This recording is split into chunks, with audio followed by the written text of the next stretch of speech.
Baik, bismillahirrahmanirrahim. Assalamualaikum warahmatullahi wabarakatuh. Jumpa lagi dengan saya di Abil Maiwa Channel. Jadi teman-teman, channel ini adalah merupakan channel pendidikan tempat kita berbagi tentang aplikasi pendidikan, Microsoft Office, serta tips dan triks komputer. Jadi pada video kali ini Bapak Ibu ya, kembali lagi admin akan mencoba mengupdate informasi terbaru terkait P3K Guru di tahun 2022. Yang mana di sini yang akan kami bahas adalah teknis penempatan ya, teknis penempatan bagi pelamar P1, P2, P3, P3K 2022. Kategori ini menjadi pemenang yang mengisi formasi P3K 2022 di sekolah induk non induk dengan skema resmi terbaru. Nah, jadi tentunya Bapak Ibu tidak usah khawatir, berita ini pasti valid ya. Karena kita berdasarkan skema resmi terbaru untuk penempatan guru lolos PG jelang pendaftaran di SSCASN pastinya Bapak Ibu ya. Ini tentunya menjadi kabar gembira. Tapi sebelum kita lanjut, bagi rekan-rekan guru yang baru menemukan channel ini, jangan lupa tekan tombol subscribe dan aktifkan lonceng notifikasi agar setiap hari Bapak Ibu bisa mendapatkan berita terbaru dari kami. Baik, kita langsung saja to the point ke informasinya. Jadi Bapak Ibu bisa memperhatikan sedikit di data yang kami perlihatkan ini terkait alur data pelamar, bahwasanya di sini ada informasi resmi Bapak Ibu ya terkait alur data pelamar. Pelamar diharuskan terdeteksi di Dapodik atau database THK2 BKN Bapak Ibu ya. Jadi Bapak Ibu wajib terdeteksi di Dapodik, atau bagi THK2 wajib terdeteksi di database-nya BKN. Ini berlaku Bapak Ibu ya. Ini berlaku untuk semua kelompok prioritas, baik P1, P2, P3 Bapak Ibu tentunya ya, umum ya. Nah, kemudian Bapak Ibu wajib melakukan verbal ijazah ya. Jadi Bapak Ibu harus melakukan verbal ijazah di info GTK ya. Ini wajib Bapak Ibu ya, terutama bagi pelamar P2 dan P3 itu wajib untuk melakukan verbal ijazah. Verbal ijazahnya di mana? Tentunya verbal ijazahnya di info GTK.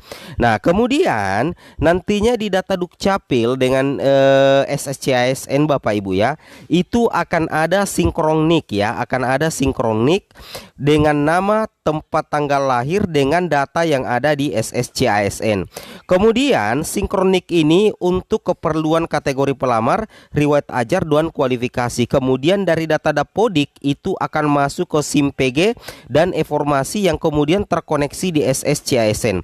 Data di Dukcapil, Dapodik, SIM PG dan informasi itu nantinya akan secara otomatis terintegrasi untuk dapat mendeteksi secara otomatis kategori pelamar P1, P2, P3 dan pelamar umum. Tentunya Bapak Ibu harus mengecek kembali verbal ijazah. Itu pasti Bapak Ibu ya, wajib ya. Bapak Ibu harus mengecek kembali verbal ijazah Bapak Ibu. Ini berlaku untuk semua kategori pelamar, tetapi saya peruntukkan ya, kami menghimbau terutama bagi pelamar P2 dan P3 umum ya. Silakan cek verbal ijazah Bapak Ibu di info GTK masing-masing tentunya ya. Nah, kemudian pada saat pemilihan formasi nantinya itu didasarkan dengan kualifikasi S1, jenis sertifikasi dan formasi mata pelajaran. Itu harus linear satu sama lain Bapak Ibu ya. Nah, itu yang harus Bapak Ibu pahami. Jadi pelamar diharuskan terdeteksi di Dapodik dan database THK2 BKN, dan Bapak Ibu wajib mengecek dan melakukan verbal ijazah ketika memang verbal ijazah Bapak Ibu itu belum terdeteksi di info GTK ya. Jadi Bapak Ibu lakukan kembali verbal ijazah. Ini penting ya, karena ini file resmi Bapak Ibu ya. Di sini tertulis aplikasi info GTK kemendikbud.co.id verbal ijazah. Itu yang harus Bapak Ibu pahami ya. Oke. Nah, kemudian kita lanjut lagi di sini ke inti persoalan kita terkait siapakah pemenangnya. Di sini kategori pemenang Bapak Ibu ya mengisi formasi di sekolah induk ataupun perpindahan formasi tanpa menggeser guru honorer induk, sekalipun guru honorer induk dari sekolah lain itu tidak lulus PG. Nah, ini resmi Bapak Ibu ya, resmi kembali dibahas penyesuaian formasi bagi pelamar P1. Ini khusus untuk P1 Bapak Ibu ya. Nah, ketika ada kondisi misalkan sekolah A memiliki dua formasi yang tidak terisi dan dua guru di sekolah A tersebut itu ternyata tidak lulus PG, sedangkan di sisi yang lain ada dua guru lulus PG di sekolah B dan C, ternyata di sekolah B dan C ini juga kekurangan guru. Nah, ternyata disinilah berlaku skema terbaru Bapak Ibu ya. Namanya adalah skema penyesuaian formasi bagi pelamar prioritas 1. Itu yang harus Bapak Ibu pahami. Contoh Bapak Ibu ya. Di sini misalkan ya di sekolah A ini ada formasi 2 ya, formasi 2 dan ada 2 guru induknya. Tetapi kedua guru induk ini ternyata tidak lulus PG. Kemungkinan dia P2 atau P3. Berarti kedua guru honorer induk ini tidak bisa mengisi formasi di sekolahnya masing-masing. Nah, di sekolah B kekurangan guru. Ternyata ada guru lulus PG-nya 1. Di sekolah C juga kekurangan guru, ada guru lulus PG-nya 1. Nah, di sini kita perhatikan bahwa seleksi P3K 2022 itu salah satu yang membedakan dengan seleksi P3K 2021, bahwasanya seleksi P3K 2022 itu tidak ada istilah geser-menggeser guru honorer induk. Sekalipun guru honorer induk itu tidak lulus PG, maka berlakulah yang dinamakan penyesuaian formasi, yang mana dengan kondisi seperti ini maka yang akan menjadi pemenangnya adalah guru lolos PG yang ada di sekolah B dan guru lolos PG yang ada di sekolah C. Sekalipun di sekolah B dan sekolah C tidak ada formasi tetapi memang kekurangan guru, maka terjadilah perpindahan formasi dari sekolah A. Perubahan formasi mengikuti guru lulus PG. Nah, jadi secara otomatis formasi yang ada di sekolah A dan sekolah A itu akan dipindahkan ke sekolah B dan juga akan dipindahkan di sekolah C. Maka yang menjadi pemenangnya adalah guru lolos PG yang ada di sekolah B dan guru lolos PG yang ada di sekolah C. Seperti itu Bapak Ibu ya.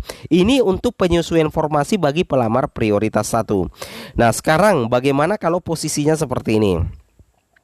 Ini adalah untuk pelamar prioritas 1 yang turun status. Kemudian berlaku juga untuk pelamar prioritas 2 dan berlaku juga untuk pelamar prioritas 3. Nah, kira-kira dari di sini disediakan ya, ada beberapa gambar.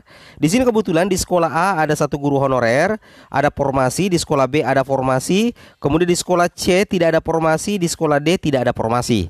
Nah, keempat guru ini semuanya ini adalah masuk kategori P2 atau P3. Berarti bukan pelamar prioritas 1. Kemungkinan ada P1 yang turun prioritas. Nah, di sini kita akan melihat siapakah yang akan menjadi pemenang. Nah, kebetulan di sekolah A itu Bapak Ibu ya, di dalam instansi ini ada sekolah ada 1 guru honorer dan 1 kuota. Di sekolah B juga begitu, ada 1 guru honorer, 1 kuota. Sedangkan di sekolah C tidak ada kuota. Tidak ada kuota, tetapi ada guru honorer induk ya. Ada guru honorer induk yang masuk P2 atau P3. Nah, di sini akan berlaku penilaian observasi.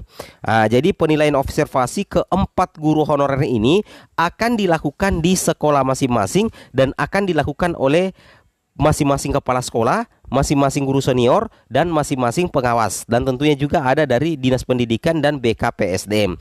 Nah, untuk menjadi penentu dari keempat guru honorer ini, ternyata setelah dilihat bobot penilaian, nilai tertinggi justru didapatkan oleh pelamar yang ada di sekolah C dan pelamar yang ada di sekolah D, sekalipun di sekolah C itu tidak ada formasi. Secara otomatis formasi yang ada di sekolah A, formasi yang ada di sekolah B akan pindah ke sekolah C dan sekolah D. Seperti itu Bapak Ibu ya. Ini adalah metode penyesuaian observasi dengan nilai terbaik atau nilai tertinggi sehingga didapatkan pemenang dari P2 P3 atau P1 turun prioritas yang akan mengisi kuota formasi ya. Seperti itu ya. Jadi tidak menggeser ya. Jadi guru yang ada di sekolah A, guru yang ada di sekolah B itu tetap akan mengajar di sekolah A-nya. Seperti itu di sekolahnya masing-masing. Nah, seperti itu Bapak Ibu ya. Itu yang harus Bapak Ibu perhatikan terkait hal ini.